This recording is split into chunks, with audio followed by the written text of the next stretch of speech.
Good morning. My name is Dwight Fish, and I'm just going to bark out the opening here. Oh, I was thinking of the dog here. Staying in the theme of today. Down, girl. Sit.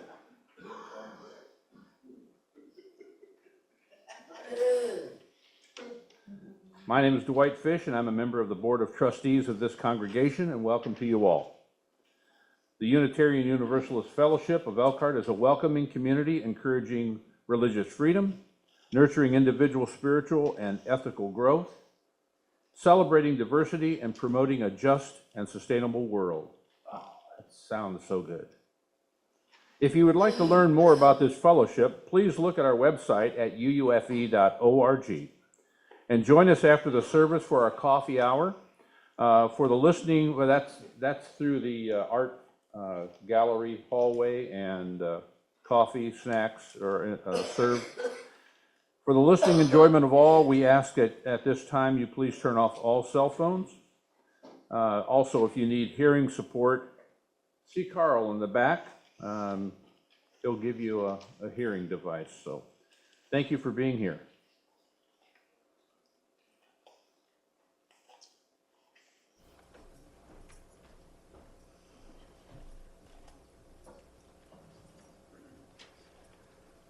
Got a few announcements for Fellowship Life. First of all, I will be calling everybody about the roadside cleanup. We still only have 4 people signed up. That's not enough. We need at least 8 to do at least a half a mile. So if I get 4 more people this week, we'll do it next week, Saturday. We canceled last week because we didn't have enough, and we'll do it again Saturday. But I'll call everybody to let whoever signed up, and I'll call you to let you know if we are or aren't doing it, okay? But if you can, sign up so we don't have to cancel it. The chair of the Care Committee, Pam Whitcliffe, will be serving as a point person to assist Ken and Joan Claiborne in their current times of need.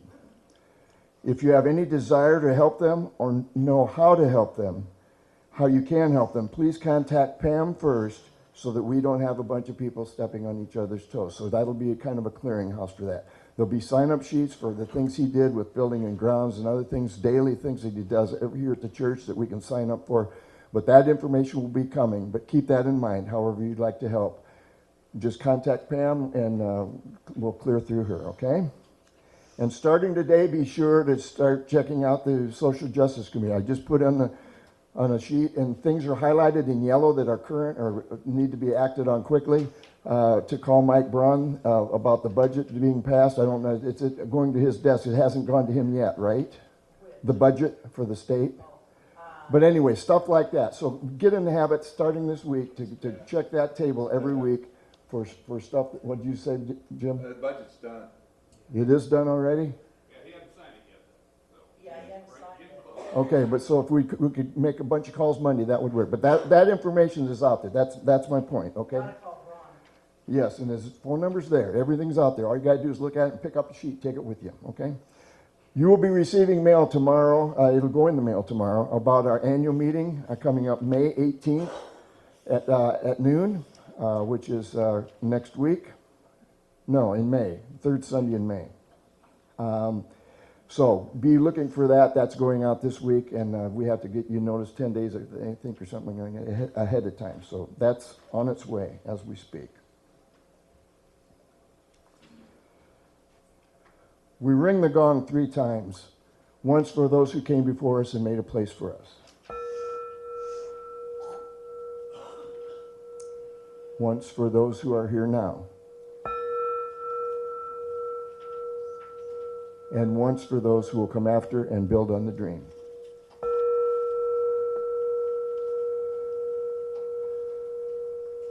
I light the chalice this morning, acknowledging our commitment to the 7th UU principle, which is respect for the interdependent web of all existence of which we are a part. This would include the animal kingdom, and today specifically our canine friends. I want to share a poem which illustrates the sacred, deep bond that can be formed between humans and dogs. The heart of a dog. In the wag of a tail, pure joy unfolds. Every bark a story more precious than gold. With eyes full of trust, they stand by my side. In their simple devotion, true love cannot hide. Their hearts are so open without any shame. In a world of chaos, they always remained. In a world full of chaos, they always remain. From your laughter to silence, they share every day. In the soul of a dog, I find my own way.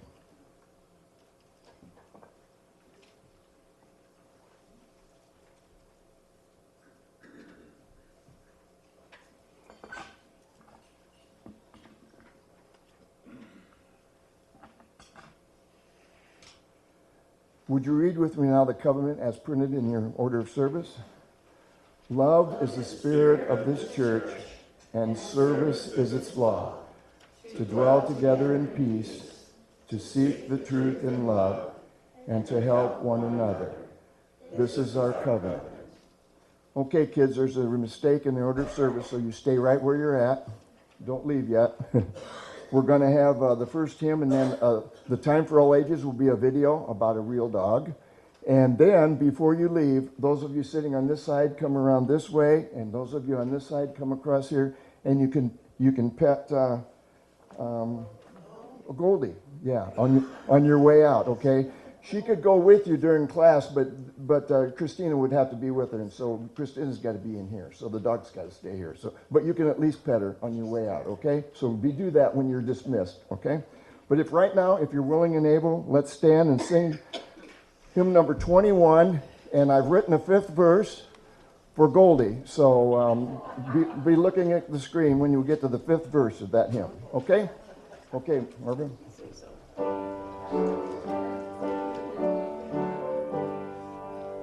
Number 21, if you need the book.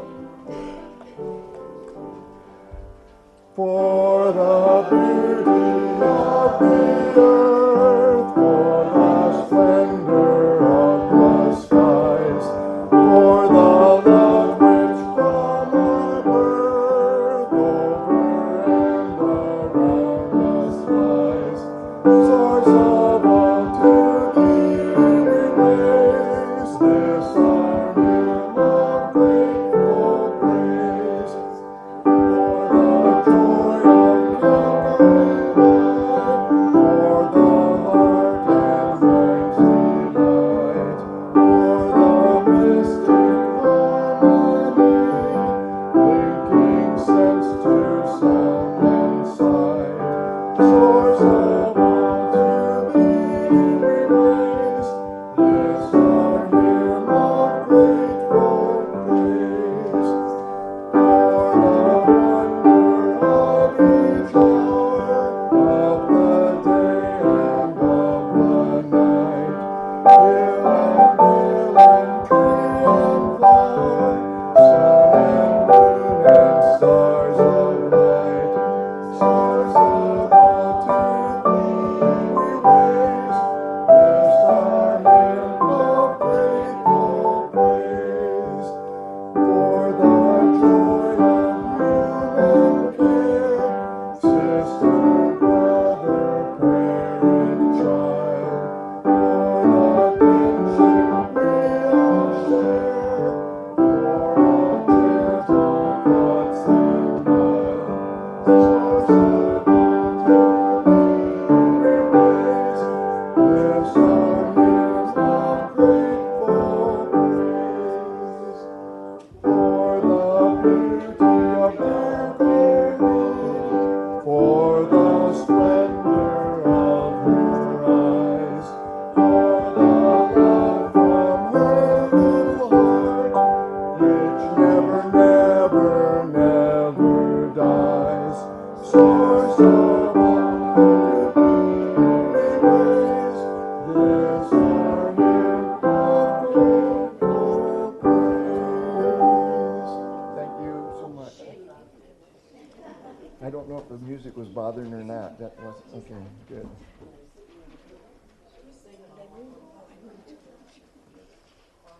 As we prepare for the offering this morning, hear these words from Reverend Rebecca Parker. And I'm not going to do that now. We're going to do the time for all ages. I'm sorry. I'm getting ahead of myself. Okay, so we'll enjoy a dog and his rock.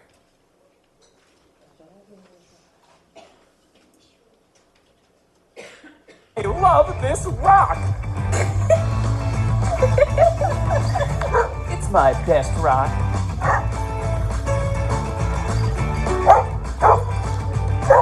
Rock, rock, rock, rock, rock. My mom doesn't get it, but I don't care.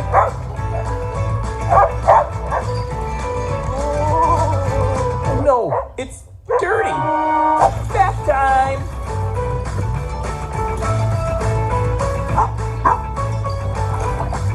That's better.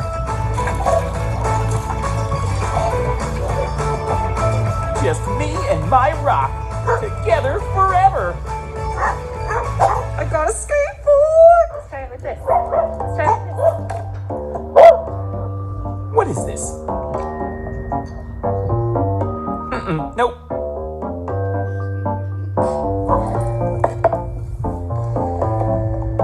I don't think so.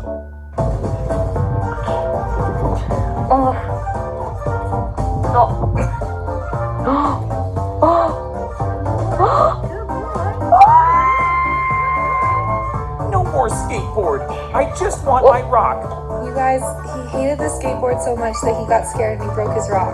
He's very upset. He went inside. My rock! She thinks she can just find a new one? Toby, come here. I only want my rock. Oh, no. I must be alone now. This is what it's like. This is what it is in the shadow of a time. No, I won't give up. We're going to fix you, little rock.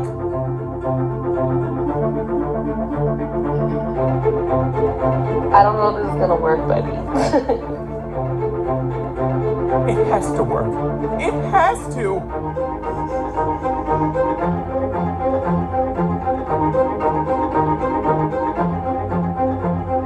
Now we wait. Are you excited? Is Rock okay? Rock, speak to me. Rock! Together again at last.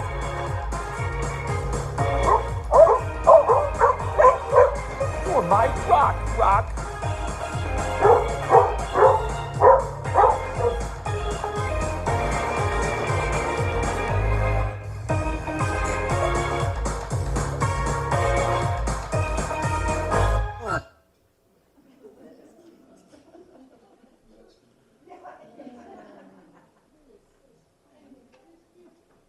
Forgive me if that was kind of silly, but I like dogs. You know, it doesn't matter.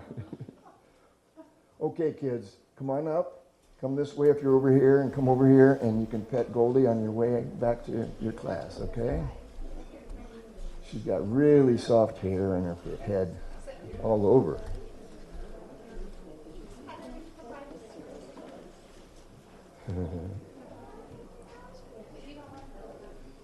Yeah.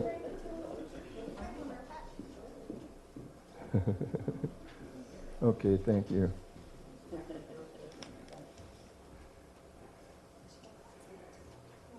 Hear these words by Reverend Rebecca Parker. Our vocation is to love the world. Through our own giving, we love, we heal, we transform, and we bless the world with our gifts. Our offering this morning will be shared with YWCA Safe Haven Women's Shelter of Elkhart County. And give generously and as you're willing and able. Thank you.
Before we begin, before we begin our fourth Sunday candle, there's something else to share. Many, many years ago, when, sorry, I may need help with this. When Ken and Joan Claiborne first came to this congregation, and a real crisis in their lives, someone passed around a wooden heart to the members of the congregation, who all pressed their love into it and gave to them to keep during very severe times. Joan has done this for many, many, many people over the decades. And we all love Joan and Ken so much. I have a heart for each of them. And I'd like to pass them around so we can all press our love into them. And I will take it over to them today. If by the end of the service you find that somehow it missed you and you haven't had a chance to press yours in, please let me know. I'm just going to start with Marva.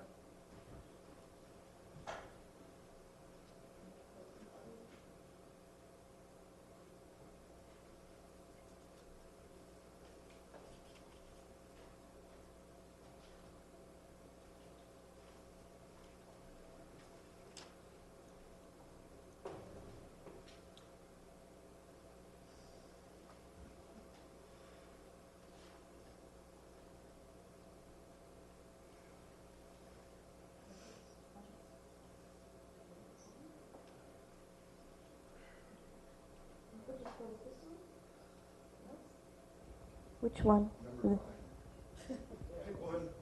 This one? Yeah, there we go. Very good. It's a little harder to focus on the world outside of our beloved community with so much going on. But the beauties and injustices of the greater world do call to us, and that's part of the reason why we're here together. So today we also recognize the joys and sorrows of the greater community, Southern Elkhart County to the Southern Hemisphere to across the cosmos. If there is something wonderful or something distressing that you know of that's happening in our greater world, which impacts us because it changes the world we live in, please raise your hand and I'll bring the mic around to you to speak.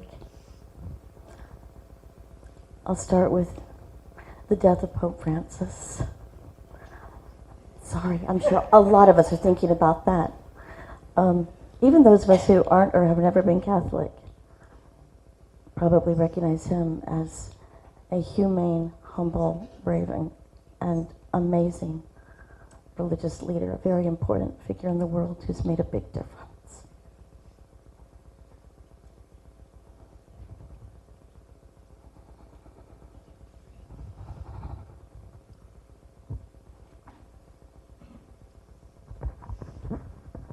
I saw Ken Claiborne yesterday at Martin's, and he told me that he had brought Joan home from the hospital.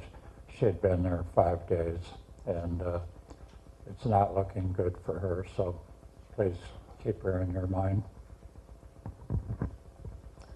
I apologize, I didn't follow up to clarify. Joan and Ken do know that Joan's treatment is now strictly palliative. We have no idea how long, but they're doing everything they can to keep her comfortable.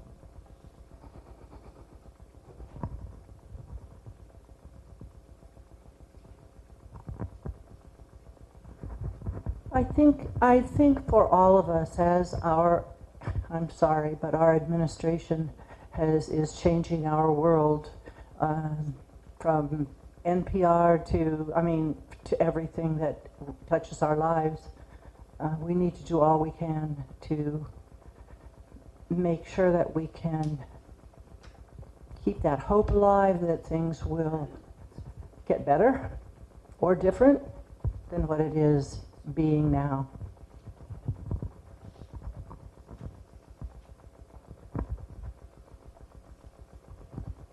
I would just like everyone to keep all of the people in this world really that have a diagnosis of autism in your hearts and in your minds, because what's been going on recently within our government and the people in charge has been very disheartening, coming from a family who all 3 children are on the autism spectrum. It's making them feel less like people and like they are being misunderstood and their voices aren't being heard, and very much so for me as their parents. So. Said it loud enough. I got a big mouth. It's a bright spot, even though it's not one of our internationally kinds of things. But we have a new grandbaby in Houston, so that's far away. And a bright spot in Texas is a good idea.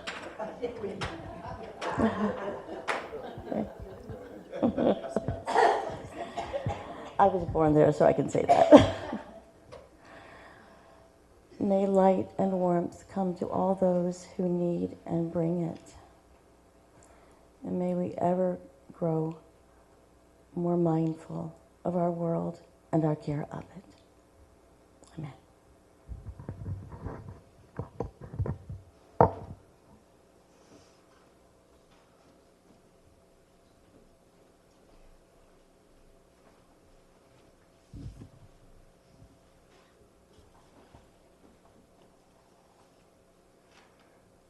Christina Gates is a professional dog trainer and founder of Top Notch Service Dogs and dog training in Elkhart, Indiana.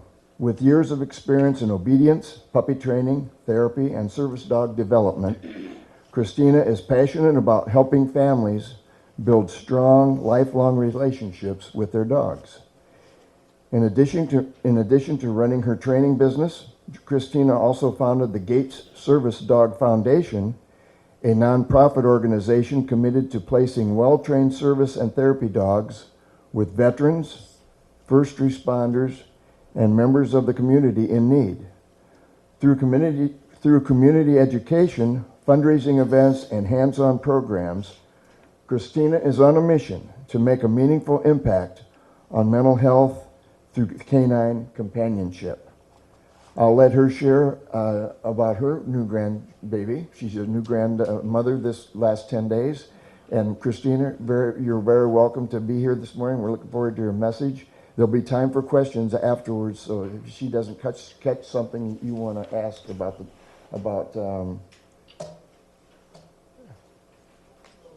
Goldie. Feel free. Okay, Christine, thank you.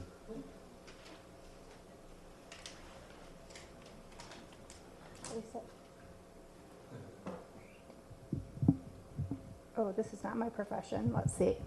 I don't know. Is this good? Can you hear me? I don't know. Maybe you can help me. Can you tell me to be close? Maybe a little higher. Is that good? Can you hear me okay? Yeah. Okay. Better?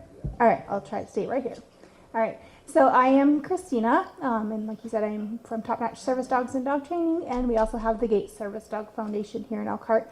And I thought when Steve reached out to me, it would be a great opportunity to come and share about what we do in the community, share a little bit about our story and how we got started, and just answer questions in general as well. So everybody knows this is Goldie, and she's usually the topic of conversation of everywhere that I go. She's kind of my partner in crime, so I'll touch on a little bit on what she does.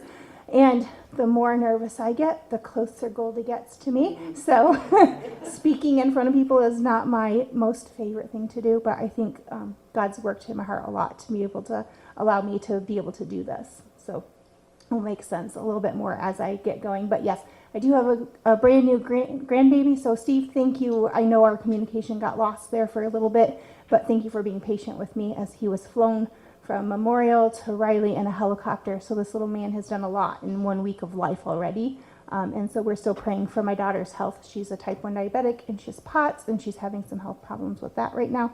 So yes, so goosebumps, and I'm heading right there when I'm done here. So, but he's home and doing well. So we're just recovery stuff now. So we had a twisted bowel. So that was very scary, and it's already had surgery and all of the things. But lots and lots and lots of churches praying for them, and so it's been a blessing. So a little bit about myself. I always tell everybody, I get a lot of people asking me, like, what school did I go to learn to train dogs? And my answer to everybody is God put me here to train dogs, to help people with dogs. I can't explain it any other way than that, is that ever since I was a little girl, I trained dogs to do tricks like they were in a circus. I could get them to do whatever I wanted them to do. My mom basically told me it was just crazy. Like, if it could be a mutt little dog we found alongside the road, I was having it ride my bicycle basket and roll barrels in the backyard and all of these things. And I always knew as a child that I wanted to train service dogs. I thought CNI dogs at the time, because that's what I knew about. Fast forward to junior high, or not junior high, just my junior year in high school. You sit down with your counselor and they ask you what you're going to do, what is your plan? And I said, I'm going to train dogs. And he said, people don't do that for a living. And I was crushed. But also God knows where we need to be when we need to be there. I was morbidly shy. There's no way. I could barely talk to my counselor, let alone train a dog and then talk to a human. I didn't know the other aspect of training dogs. It was like teaching people too. So I took every single business class that was offered to me. I wanted to do cosmetology and all that. That closed down my junior year. So I look back now and I was like, okay, God, yeah, you didn't want me doing nails and hair, even though it was fun. So I took every business class allowed to me, and I aced that, and I got internships at different businesses with wonderful business owners that mentored me. I worked in retail with wonderful managers that encouraged me to talk to people, and then I was into management positions. Working in retail, you have to deal with all kinds of walks of life and all kinds of things. So that allowed me to work in those environments, learn how to talk to people, and then I worked in accounting offices where I learned how to run a business.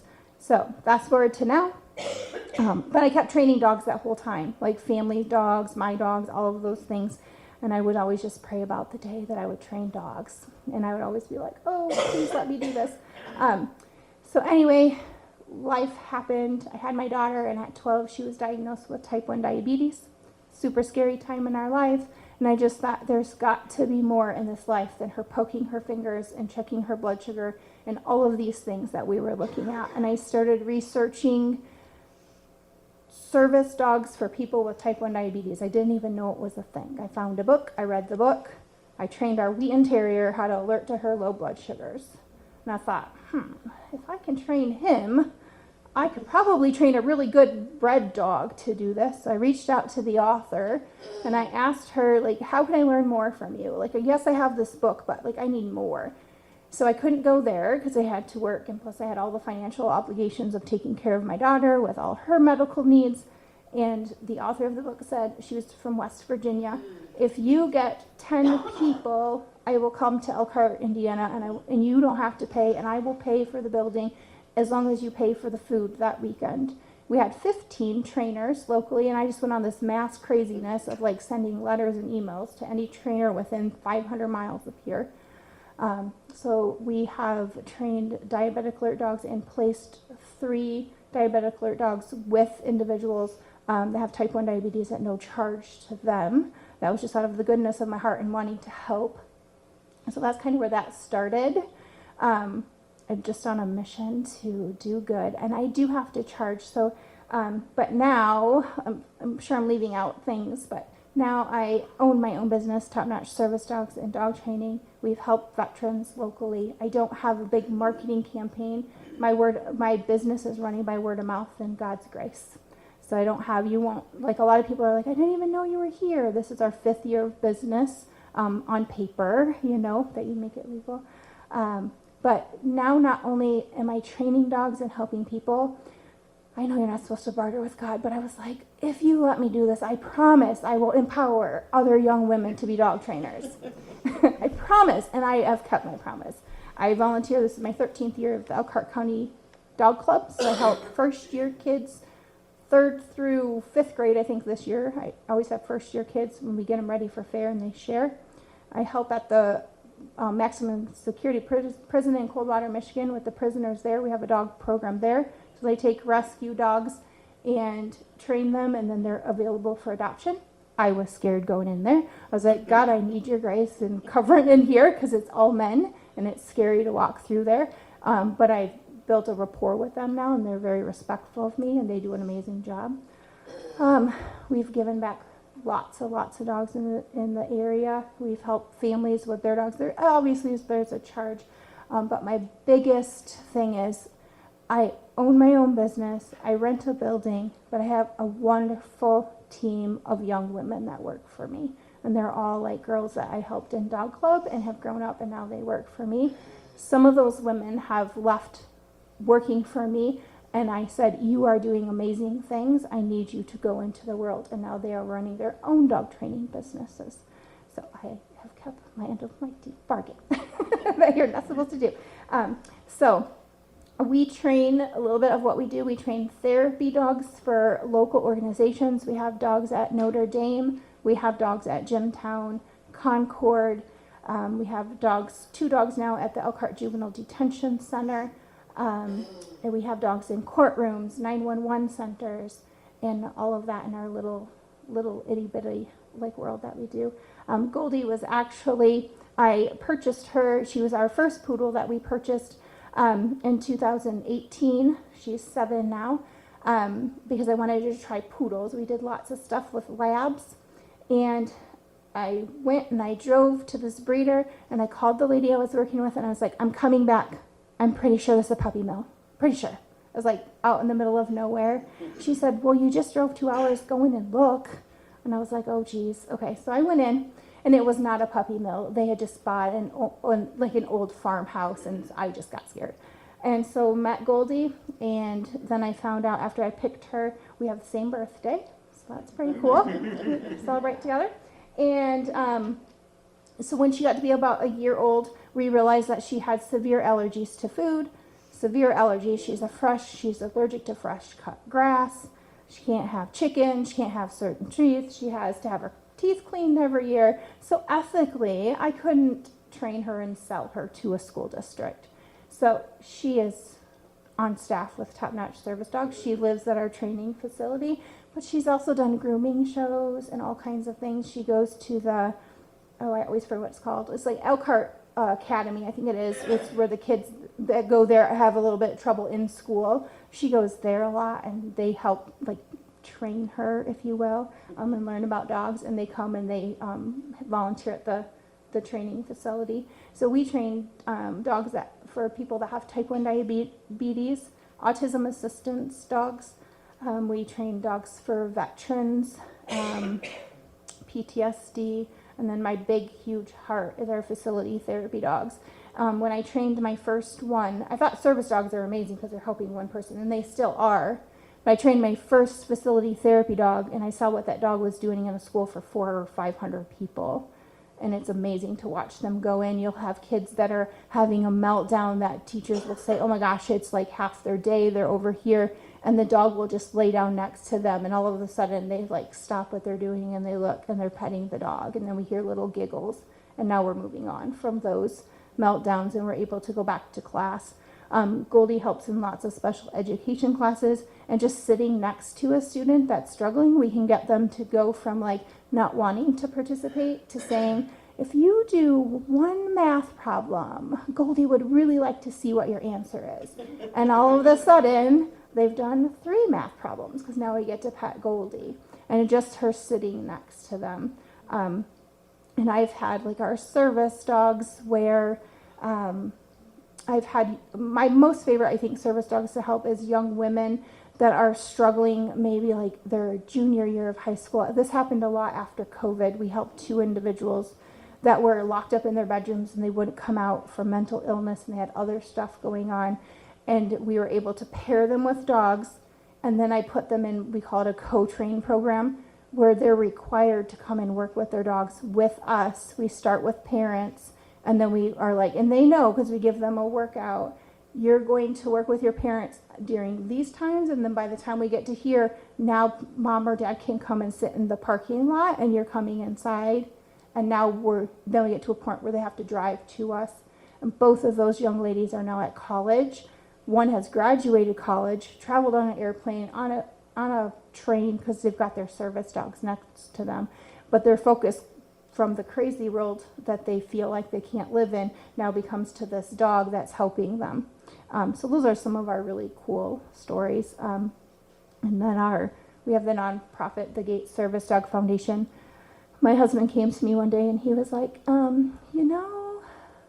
it's an awful lot of money that you've been spending on these dogs. And I'm like, well, and he was like, I know where your heart is and I know that you love helping people, but we can't keep allowing you to, our dogs, a service dog costs $25,000, which is like, right?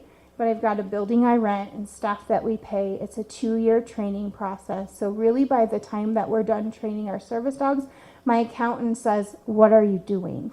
Like there's really not this, I'm not making like millions of dollars over here. We're basically paying payroll, our rent, and the insurance to do what we're doing by the time we're done. Because I don't want to be these big organizations that have 50 dogs in training and they're traveling all over the world, the CEOs of the company, and they don't have hands-on. We're hands-on with all of our clients. When you talk to somebody on the phone, you talk to me. I'm the owner, the CEO of the company. I don't have staff that's answering the phone, so I always tell everybody, we are a family with disabilities, so I hope that if you're working with us, that you understand family comes first. Like this last, 10 days, my phone didn't get answered at all for business. The people that will work with us will understand, and the other people are clients for other people. And so I've just done it that way, and God has provided to where, we're eating and we have a house to live in. But that's where our nonprofit came into play, because my husband was like, it's great.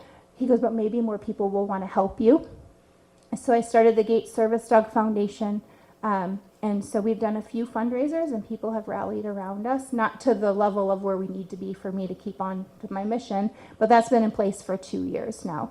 And with the nonprofit, we've helped 5 veterans so far with service dogs, so that's been rewarding.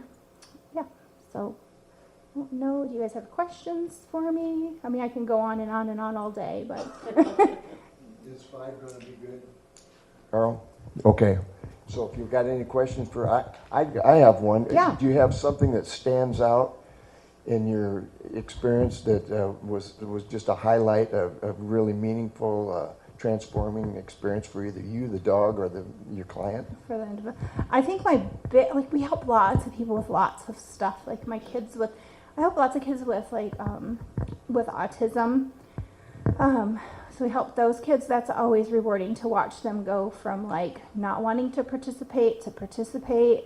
And then I think my biggest, like I said, it's the schools are awesome, but the one individual young lady that was literally wouldn't come down to eat dinner with her family anymore because she was so depressed, and now she's off at college. I think she's probably a senior, or she's graduated now. Those are the stories that give me chill bumps. These dogs are doing amazing things. Or just watching her walk through and she can walk into a school and somebody can be crying and all of a sudden they're like, oh, Goldie's here. Nobody knows my name, they know her. And I'm okay with that. I'm very introverted anyway, so I'm like, yeah, Goldie's here. But that's the stuff that stands out for me. Can you explain what the dogs do with people that are diabetic? Yeah, sure. So if you have type 1 diabetes, your blood sugar fluctuates. So your blood sugar will go too low and you have to eat something to get that up, or it will go too high. So you have to take insulin to take that down because the pancreas doesn't work. So we collect saliva samples when their blood sugar is what we call out of range. So you work with an endocrinologist. They'll tell, for example, my daughter, her blood sugar is supposed to be between 80 and 120. So anything below 80, we trained her dog he will paw her, and then she can get herself a juice or a snack or something. But the dog is able to smell the chemistry change in the body. So when your body chemistry changes, when your blood sugar drops, we do saliva samples, we freeze them, and then we thaw them, and the dog sniffs a tin, and the sniffing of the tin, and then not to go into all of the things, but they learn that this smell in this tin means food's coming, and so they like that, and then we teach them the paw or bump, and then we just keep on from there and there. There's a whole long process, but that's how we start it, is saliva samples. How about people with patches? That the dog doesn't take the place of that patch, but they knows what's going on, right? The dog does? Right. So for like type 1 diabetes, for instance, like, so for type 2, it's a little bit harder because you're on medication and that. So a lot of times we'll say, if you have a family pet and you want to give it a try, I'll definitely give you all the knowledge I have. I will show you, I will help you, but I'm not going to like take your money and be like, I can guarantee I can train this dog, because there's so many factors into type 2 diabetes. Type 1, every single person that has type 1 diabetes has the same whatever's changing. I can take, like if I'm type 1 and you're type 1, I can take my blood sugar levels off and train her, not her, but a dog, to alert to you, because it's the same chemistry. We're type 2, but yes, my daughter still uses her continuous glucose monitor. She's still giving herself insulin, all of those things. The dog is an additional tool to that. What qualities make a dog a good candidate for being trained to be a therapy dog? To be a therapy dog, so I want a dog that loves all people. And even if they're a little excitable, we can train and teach them to sit nicely like Goldie does. But I want a friendly dog, a dog that loves people, not a dog that's like, I like this person, oh, you're a little scary. I'm like, no, we're not doing that. But yeah, they want a just happy-go-lucky dog that loves people. And then you put really good obedience on them, expose them to lots of things, and that's what we look for. Have you trained a dog specifically with a child that has autism that is nonverbal and high sensory seeking? Because that's what I have at home right now, and I got a Great Dane for him, but we don't have any idea how to train her to help him. And so I'm like, okay, let me see. Yeah. So yes, I have, and I will also, and I'm always honest with everybody, those are the hardest ones to train.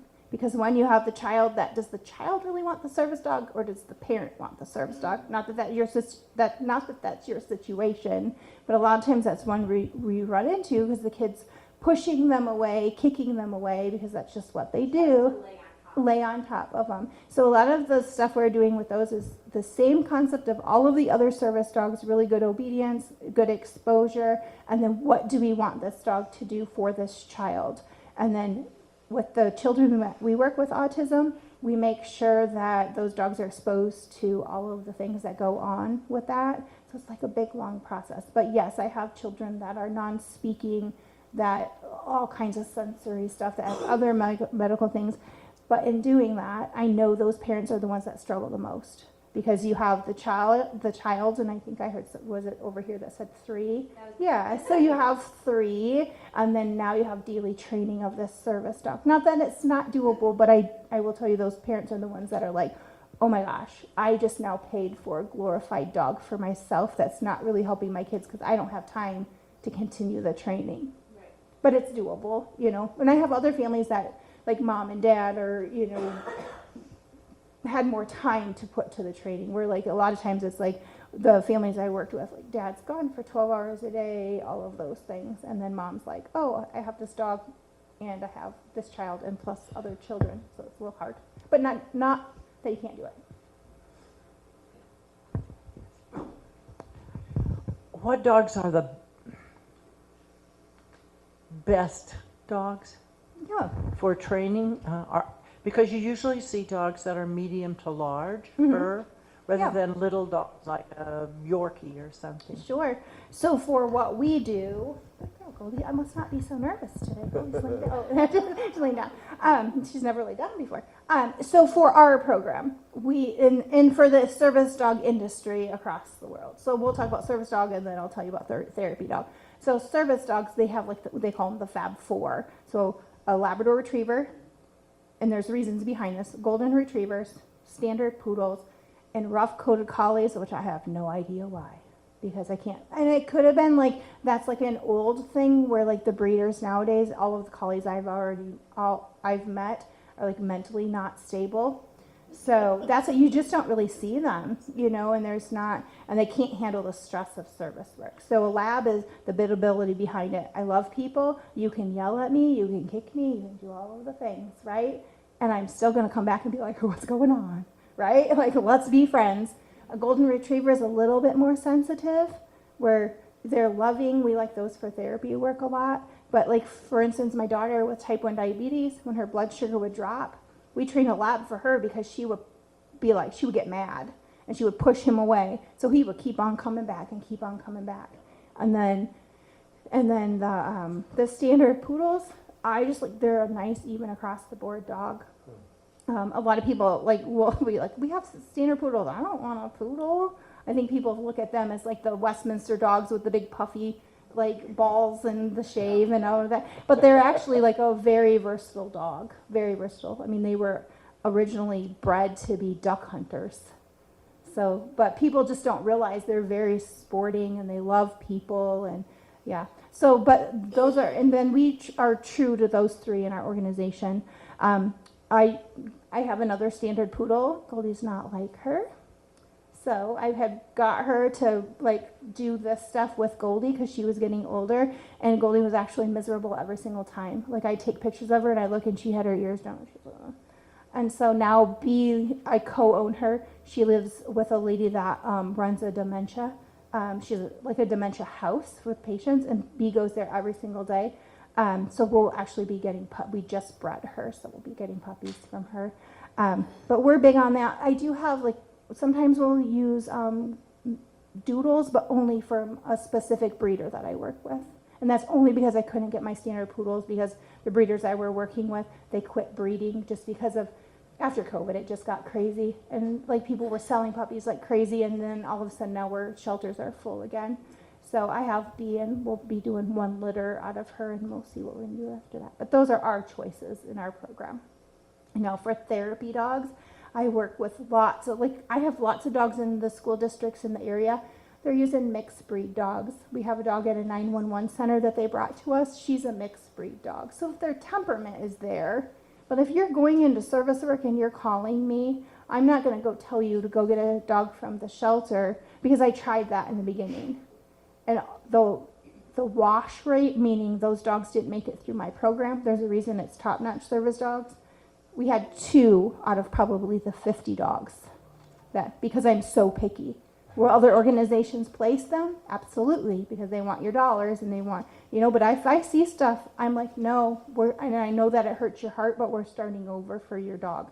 And so as much as it sounds great, now we do have with our, the nonprofit, we have a veteran companion program, and I work with the prison program, and I will pull dogs from there. And so because I see 10 weeks of training of those dogs, and then they come into our program, and we just put really good obedience on those dogs, and then they can be placed with veterans. Because a lot of our veterans, they don't want a dog like in the public with them to draw attention. But they would like a buddy to go out and play ball with or go for a walk with that's going to get me out of the house. So we started that program. So we have a dog right now that's ready to go with a veteran for that. So.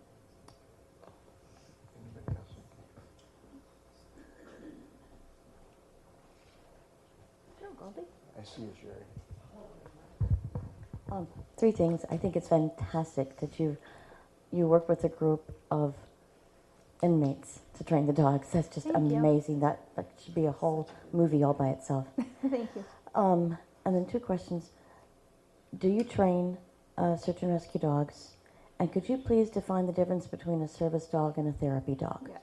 So search and rescue dogs are a whole different training. So no, I don't. Do I know people that do that? Absolutely. There's an organization in Kendallville, Indiana that they do that, and I have friends that are in that. But that's totally different and I like what I do, and I always say stay in your lane and be an expert in what you do. I don't need to dabble in all of this. So I don't do that, but know people that do. The difference between therapy and service dog. So a service dog is a dog that is trained for an individual that has a disability, so type 1 diabetes, autism, PTSD. It's one dog that's trained to mitigate that disability. So they're trained to interrupt a behavior, pick up things for you, alert to a low blood sugar, and kind of redirect. There's all kinds of things. So person with a disability, and that's by a medical profession. We get a lot of people saying they have anxiety. And then therapy dogs, and the service dogs can go like public places with you. Therapy dogs bring comfort and joy to lots and lots of people. So they're dogs that are very well trained that can go into, like you guys invited us here today. We go to nursing homes, school districts, just all kinds of different places. The service is more individualized. Service dogs is for one individual with a disability. Therapy dogs are, she can come around and be petted. You don't want to be petting service dogs. Yeah. We'll let Sherry have the last question. Okay. Oh my. The dogs that you have in the prison system, are those ones that the inmates are helping train, or are those ones that are there as therapy animals? Oh, that's a great question. So it's through a program called RPSM, Refurbished Pets of Michiana. They pull dogs from our local shelters, and they're dogs that have been at the shelter and haven't been able to be adopted. And then the prisoners get every 10 weeks a new dog. So there's 26 prisoners, so they get 13 dogs. So it's 2 prisoners per dog. And then those dogs go through 10 weeks of training, and then they're adoptable. So they're family pets, I suppose. Does that help? Does that answer that question? Yes. Well, I had just read an article in the Elkhart Truth a couple of weeks ago about these inmates in California, and the service dogs that they had trained were coming back to have like a fun meeting with them, and how much love was seen between the two. But the person who ran the program was saying that dogs trained by inmates were very much more, I don't know how to say it, they turned out better. Well, they have, because they have so much time. 24 hours a day, 7 days a week, and that is their job. And that is all they do is focus on those jobs, or those dogs. So they have up there, as well as they have Paws with a Cause brings dogs in, and they have another program. I'm not part of that. My organization isn't big enough when that opening happened that I could provide them with dogs fast enough. So they went with them, which is fine. I just help with the other one. But it sounds like a great It's program, awesome. a benefit for both the inmates and the dogs. And they take great pride in the dogs that they train. Yeah. Okay, Goldie's laid down twice now. I think she's saying, okay, I'm about ready to get out of here. All right. We're good? Thank you so much, Christina. Thank you, everybody.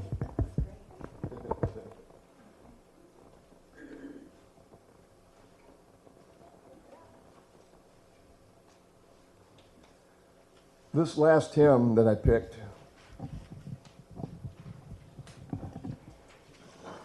I really do feel there's something sacred and really deep about the relationship with pets and dogs, especially with humans. So this song, I just picked it because I think it can relate to a relationship with a dog.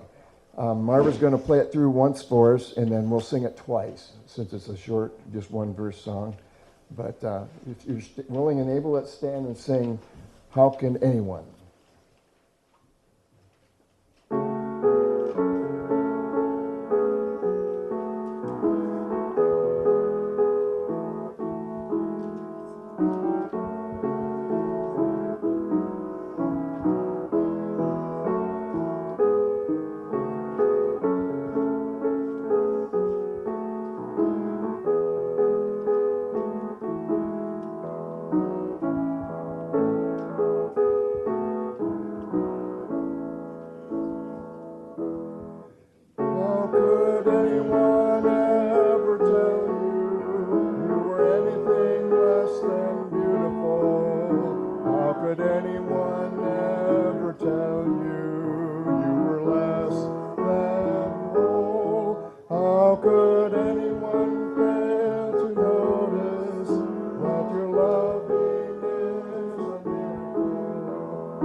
We extinguish this flame but not the light of truth. Let's do this, read this together. That's our tradition, I think. Yes. Read this together with me, the extinguishing of the chalice.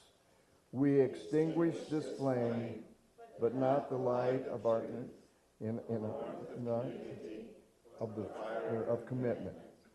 These we carry in our hearts until we are together again.